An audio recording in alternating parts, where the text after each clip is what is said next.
दुनिया बीस्ट हो गई है। सभी उस आखिरी एनिमल में बदल जाते हैं जिसे उन्होंने खाया। किसी लड़के ने एक ब्लैक मांबा निकला, रातों रात एक किलर ब्लैक स्नेक बन गया। एक और लड़के ने बीफ नूडल्स खाए, एक सुपर स्ट्रॉन्ग ऑंक्स बीस्ट में बदल गया। मैंने चिकन और राइस खाया, एक पैथेटिक चिकन बन गया। बीस्ट एपोकैलिप्स में काफी जल्दी मर गया। इस बार मैं रीबॉर्न हुआ हूँ। मैं आगे प्लानिंग कर रहा हूँ। मैं बीस्ट्स का किंग बनूंगा। पहले एक उल्लू खरीदना है, इनसेन नाइट विजन। हियरिंग भी चार्ट से दूर है। एक इलेक्ट्रिक ईल भी चाहिए, 800 वोल्ट ब्लास्ट कर सकता है। मेरी पिछली जिंदगी में यह ईल लड़का मौजूद था, थॉर खुद की तरह। तिंजू ने ऑनलाइन क्रिएचर्स सर्च किए। चींटियों ने उसकी आंख पकड़ी। छोटी लेकिन पावरफुल, अपने वजन से 400 गुना लिफ्ट कर सकती है। लेकिन अगर मुझे चुनना होता तो ये बुलेट एंट होनी चाहिए।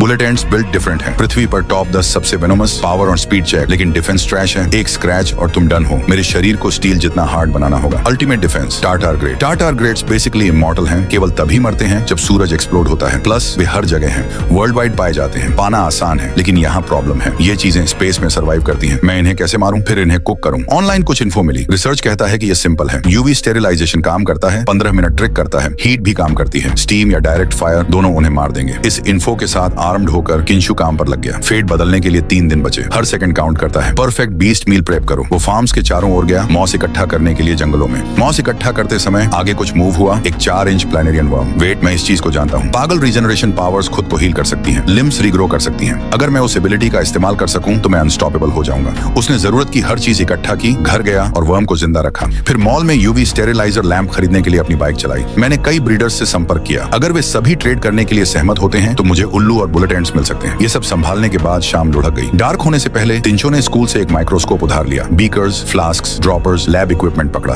ऑनलाइन इंस्ट्रक्शंस फॉलो करते हुए उसने कुछ मॉस को रैप अप किया, इसे एक साफ डिश में रखा, इसे सॉक किया, एक स्लाइड पर पानी ड्रॉप किया और माइक्रोस्कोप के नीचे चेक किया। केवल 3 दिन बचे हैं। टार्डिग्रेड्स पर समय बर्बाद नहीं कर सकता, यहाँ तक कि यकीन नहीं है कि वे काम करेंगे या नहीं। दूसरे दिन कट करो, एक ब्रीडर ने रिप्लाई किया। जल्द ही चिन ब्रीडिंग फार्म पहुंचेगा। सभी साइज के ग्लास टैंक्स की पंक्तियां अलग अलग कीड़ों से भरी हुई। कोने में उसे बुलेट एंट्स मिले। जो जैमिंग पास आया, अपनी पिच शुरू की। मेरे पास बुलेट एंट्स की एक छोटी कॉलोनी है। अगर तुम वास्तव में उन्हें चाहते हो तो मैं प्रत्येक के लिए 400 येन में बेचूंगा। तुम कितने चाहते हो? शिंजो ने हैगल नहीं किया, सीधे टैंक की ओर चला गया। बुलेट एंट्स को ऑब्जर्व करो, कुछ पहले से ही मर चुके थे। जो जैमिंग बम्ड दिखा। कॉर्प्सेस को पिकअप करने के लिए ट्वीजर्स का इस्तेमाल करो। उन्हें एक ग्लास जार में स्टोर किया। शिंजो ने तुरंत पूछा, तुम मरे हुओं को रखते हो? रेगुलर एंट्स ना, लेकिन बुलेट एंट्स अच्छे स्पेसिमेन बनाते हैं। मैं 50 बुलेट एंट्स लूंगा। क्या तुम कुछ मरे हुओं को थ्रो इन कर सकते हो? तुम्हें 50 के बारे में यकीन है? मैं तुम्हें 20 मरे हुए दूंगा। शिंजू ने पैसे ट्रांसफर किए। फिर कुछ सिल्वर बीटल्स देखे। ये क्या है? अमेरिका से imported diabolical iron clad beetles. World की सबसे टफेस्ट बीटल स्पीशीज। अपने बॉडी वेट से 40,000 गुना प्रेशर विथस्टैंड कर सकती हैं। छनिए को अपनी पिछली जिंदगी से आयरन बीस्ट्स याद आए।